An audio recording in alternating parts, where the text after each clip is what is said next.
Guys, एक problem तो आप सभी ने फेस की होगी। जब भी आप कोई प्रोडक्ट ऑनलाइन बाय करते हैं तो उसमें बहुत सारी स्पेसिफिकेशंस होती हैं। कुछ लोग तो समझ जाते हैं उन स्पेसिफिकेशंस को जिन्होंने रिसर्च की होती है गूगल पे, लेकिन कुछ लोगों को ये बोरिंग लगता है कि कौन जाए और घंटों रिसर्च करे।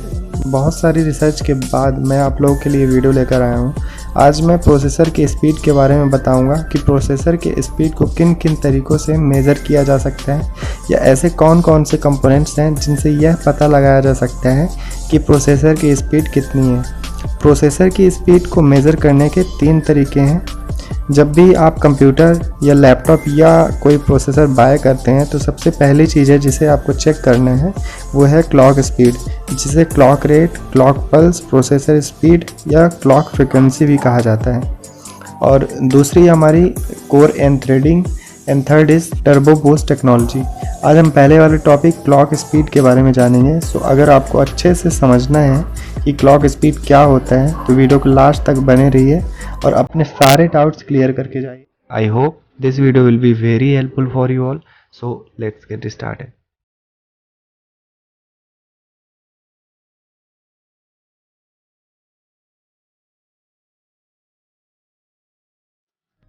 गाइस, ये बताओ हमारे CPU के परफॉर्मेंस को हम कैसे जज कर सकते हैं। ये तो सभी को पता होगा कि CPU के परफॉर्मेंस को जज करने के लिए हमें यह देखना होता है कि हमारे कोई भी प्रोग्राम्स कितनी जल्दी लोड हो रहे हैं और कितनी स्मूथली रन कर रहे हैं। लेकिन यह हमें कंप्यूटर या लैपटॉप बाय करने के बाद पता चलता है, जब हम कोई हैवी ऐप्स यूज़ करते हैं और वह बहुत स्लो चलता है। इसलिए कोई भी प्रोडक्ट बाय करने से पहले उसके बारे में जानना बहुत ज़रूरी होता है। गाइस, हमारा CPU हर एक सेकंड में बहुत से इंस्ट्रक्शंस, जैसे छोटे छोटे कैलकुलेशन से लेकर बहुत से बड़े बड़े कैलकुलेशंस और प्रोग्राम्स को प्रोसेस करता है। यहाँ पर क्लॉक स्पीड का एक्चुअल वर्क प्रोसेसर के स्पीड को मेज़र करना होता है। क्लॉक स्पीड यह मेज़र करता है कि हमारा CPU हर एक सेकंड में कितने नंबर ऑफ साइकिल्स में एग्जीक्यूट होता है, या बोलो तो कितनी फ्रिक्वेंसी में हमारा CPU रन कर रहा है। यहाँ पर जो ये साइकिल वर्ड यूज़ हुआ है यह टेक्निकली एक पल्स होता है। पल्स मतलब यह कितनी बार वाइब्रेट करता है, या हम इसे वेव्स के रूप में भी इमेजिन कर सकते हैं। इसमें हम अपने हार्ट को एग्जांपल के रूप में ले सकते हैं। जब हार्ट रेट मॉनिटर में हार्ट बीट चेक की जाती है तब उसमें वेव्स तैयार होते हैं, और इन्हीं वेव्स के लिए ये साइकिल वर्ड और ये पल्स वर्ड यूज़ किया गया है। ठीक ऐसे ही हमारा CPU नंबर ऑफ साइकिल्स में एग्जीक्यूट होता है, या बोले तो हर्ट्ज में एग्जीक्यूट होता है। And during each cycle processor में मौजूद बिलियंस ऑफ ट्रांजिस्टर ओपन और क्लोज होते हैं। ओके, नहीं आया ना समझ में? कोई बात नहीं। इसे समझने के लिए let's have a look on this image. मैंने क्या बताया कि प्रोसेसर नंबर ऑफ साइकिल्स में एग्जीक्यूट होता है। इस इमेज में हम यह देखेंगे कि 1 साइकिल या 1 हर्ट्ज कितना होता है, या बोले तो कितना लॉन्ग वेव जनरेट होगा तब 1 साइकिल कंप्लीट होगा। सो अगर वेव एक टॉप और एक बॉटम कंप्लीट करता है तब हम उसे 1 साइकिल या 1 हर्ट्ज कहते हैं। एक CPU की क्लॉक स्पीड अगर 4.2 मेगाहर्ट्ज है तो वह 4.2 मिलियन बार एग्जीक्यूट होगा। मतलब CPU एक सेकेंड में 4.2 मिलियन साइकिल कंप्लीट करेगा। 4.2 मिलियन साइकिल की जगह पर 4.2 मिलियन हर्ट्ज भी कह सकते हैं। और अगर CPU की क्लॉक स्पीड 4.2 गीगाहर्ट्ज है तो वह 4.2 बिलियन बार एग्जीक्यूट होगा। मतलब CPU एक सेकेंड में 4.2 बिलियन साइकिल कंप्लीट करेगा।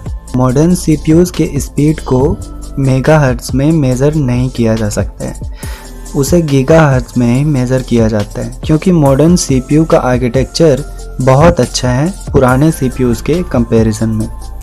कुछ केसेस में मल्टीपल इंस्ट्रक्शंस एक ही क्लॉक साइकिल में एग्जीक्यूट हो जाते हैं, लेकिन कुछ केसेस में ऐसा भी होता है कि एक ही इंस्ट्रक्शन को कंप्लीट करने के लिए मल्टीपल साइकिल्स की आवश्यकता होती है। अब सवाल ये है कि ऐसा होता क्यों है? ऐसा इसलिए होता है क्योंकि CPU के आर्किटेक्चर को अलग अलग तरीके से डिज़ाइन किया जाता है। इसलिए CPU इंस्ट्रक्शंस को डिफरेंट वे में हैंडल करता है, या बोले तो डिफरेंट वे में एग्जीक्यूट करता है। मॉडर्न सीपीयू अगर लोअर क्लॉक स्पीड में है तो वो बेहतर है 5 साल पुराने सीपीयू से, चाहे भले ही उसका क्लॉक स्पीड हायर क्यों ना हो, क्योंकि मॉडर्न सीपीयू के आर्किटेक्चर के हिसाब से सीपीयू इंस्ट्रक्शंस के साथ मोर एफिशिएंट वे में डील करता है। फॉर एग्जांपल, इंटेल की एक्स सीरीज़ की प्रोसेसर बेटर परफॉर्म करती है इंटेल के के सीरीज़ के प्रोसेसर के कंपैरिजन में, क्योंकि इंटेल के एक्स सीरीज़ के प्रोसेसर का आर्किटेक्चर के सीरीज़ के प्रोसेसर के आर्किटेक्चर से बहुत अच्छा है। इसलिए प्रोसेसर बाय करते वक्त हमें केवल इस पर ध्यान नहीं देना है कि प्रोसेसर की क्लॉक स्पीड कितनी है, हमें उसके आर्किटेक्चर को भी ध्यान में रखकर, या बोले तो उसके लेटेस्ट सीरीज़ को ध्यान में रखकर प्रोसेसर बाय करनी है। सो आप गूगल कर सकते हैं कि इंटेल की कौन सी सीरीज़ बेस्ट है आपके वर्क के हिसाब से। हाँ, एक चीज़ और कि आपको सेलर से क्वेश्चन ज़रूर करना है जब भी आप प्रोसेसर या कोई भी प्रोडक्ट बाय करते हैं। गाइस, क्वेश्चन करना बहुत ज़रूरी है। अगर आप कोई भी प्रोडक्ट बाय करते हैं जिसके बारे में आपको आइडिया नहीं है, तो बाय करने से पहले आपको पूरा नॉलेज गेन करना है उसके बारे में, ताकि आपको कोई भी चीज़ बाय करने के बाद पछताना ना पड़े। सो आज की वीडियो में हमने क्लॉक स्पीड के बारे में सीखा, और दूसरा हमने यह सीखा कि प्रोसेसर के बेस्ट आर्किटेक्चर को कैसे पता करें, यानी हमने इंटेल की सीरीज़ के बारे में जाना। So that's all guys, I hope आपको समझ में आया होगा। अगर वीडियो पसंद आया तो please like, comment and subscribe जरूर करें। Thank you.